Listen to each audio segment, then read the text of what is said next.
लेकिन इस बीमारी का संक्रमण तेजी के साथ बढ़ता है।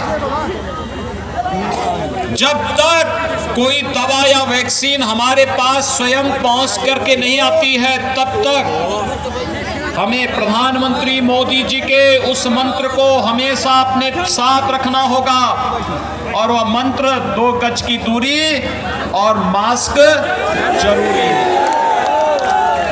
हम इसका पालन जरूर करें। बीमारी थी, दुनिया की बड़ी बड़ी ताकतें पस्त हो गई, लेकिन प्रधानमंत्री मोदी जी के संकल्प और दृढ़ इच्छा शक्ति के सामने बीमारी पस्त हो गई।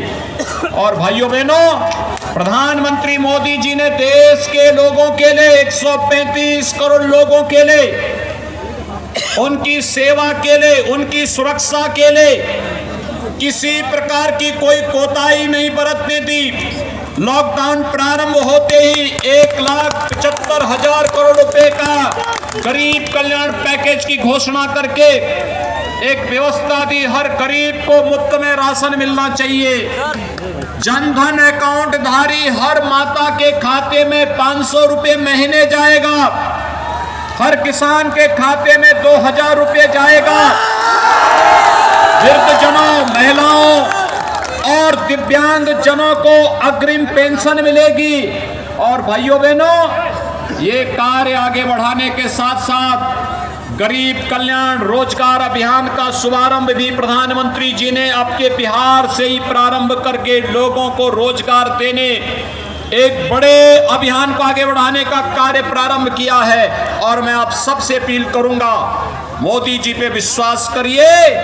मोदी जी के नेतृत्व में भारत दुनिया की महाताकत बनेगा और दुनिया के अंदर मानवता के कल्याण का मार्ग भी प्रशस्त करेगा। याद करिए, आज से 15 वर्ष पहले इसी सीवान के अंदर क्या कुछ घटित होता था।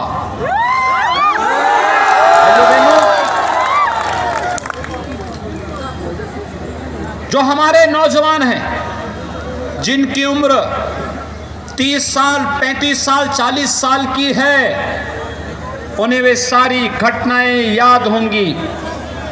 जो नौजवान 15 से 25 के बीच में हैं, हो सकता है उनके अंदर, उनके मन में भी उन्होंने उस प्रकार के उस दौर को नहीं देखा होगा जब एक अराजकता के नाम पर क्षेत्र जाना जाता था।